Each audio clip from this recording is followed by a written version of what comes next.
This shit is all connected, right? So having a healthy relationship with yourself, mind, body, and spirit, what you put into your body, your food, the things that you watch, the people that you're around, everything is all connected. The healthier of a relationship that you have with yourself, the healthier your nervous system is as well.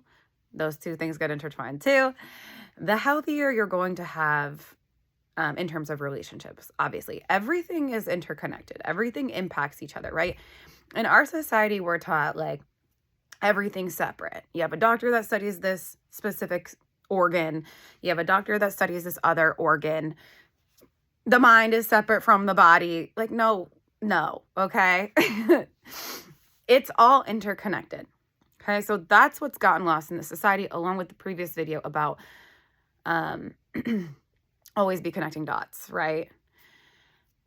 So going back to relationships before I get off topic again, healthy relationships, communication, awesome.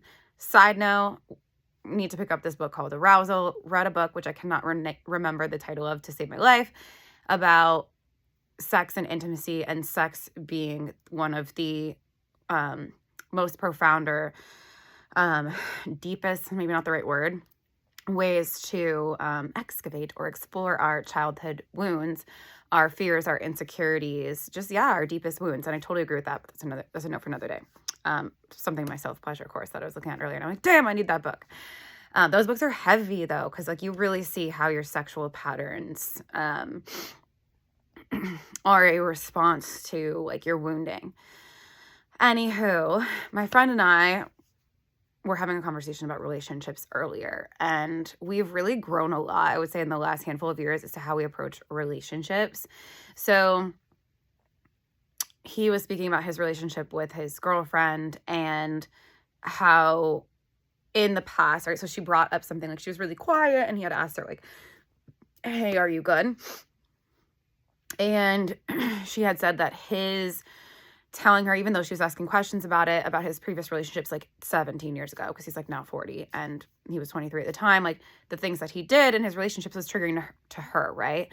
So this is a really cool example. And all he did was like ask, like hold space for her to work it out on her own, which is like so grown of us, because in the past it's so easy for him to get defensive, right? Whatever. So same thing for me, like things are coming up in my current dating life where he'll say or do something and I'm like, I instantly feel like this pang of like intense anxiety. And I'm like, okay, that's not from him. I know that now after all the work that I've done. It's mine. It's my thing. So I can either A, bring it up and tell me like, hey, I'm experiencing this right now. This is happening to me. I need to work through it. And I've already discussed some things with him because like it's very obvious that I have things come up when I'm dating, like about not even just my previous relationships, but a lot of my relationships to my family comes up when I date other people. It's a lot. So kudos to him for the grace and just patience that he's shown me, which of course is like fucking should be the norm, but isn't. But anyhow, so my friend like handled that like beautifully, like gave her space, but also realized like, hey, that's not his to carry. And like what he did in a relationship 17 years ago has no bearing on this current situation. And she's reacting off of, which is totally okay. Like she's feeling triggered, which is good, because if she can open that up and express that, they have a unique opportunity, which is why relationships cannot be fully like, you need a relationship to be able to heal your relationship shit, right? So if she can keep kind of allowing this to move through her in front of him in a way that feels safe to her, eventually it's not going to become an issue, and that stuff that's going to be healed through his and her safe container, right? So same thing with my situation. It's like this stuff comes up for me, and this is why I need to continue to spend time alone and do things for me and do my meditation and do my morning sunlight and get my sleep, because it is a lot on the system when this stuff starts to bubble up.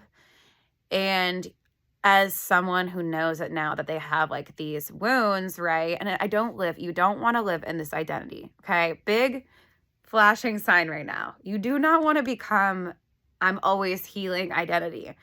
You need to have joy and this and that, and you need to just be like, I'm cool as I am. Like, I'm good, homie. Like, thriving, whatever, just because you need to do some more healing work. Like, you need to take a break from that shit. You need to just be like, let's just have fun, great time today. Like, let's not talk about any of this healing stuff unless you need to, right? But like, you cannot be like, oh, I'm always healing these wounds and in that place, because it's fucking draining. Like, you gotta bring the fun in, like, you know, move through it when you need to move through it. If something comes up, you shouldn't suppress it, obviously. But, you know, the point of life is to have fun and thrive and feel good, but also experience the full range of human emotions. But yeah, you don't want to get overly identified with I'm always healing. This is my attachment style, blah, blah, blah. Like, you cannot make this shit your identity, because it will drown you. It will pull you under. Speaking from experience.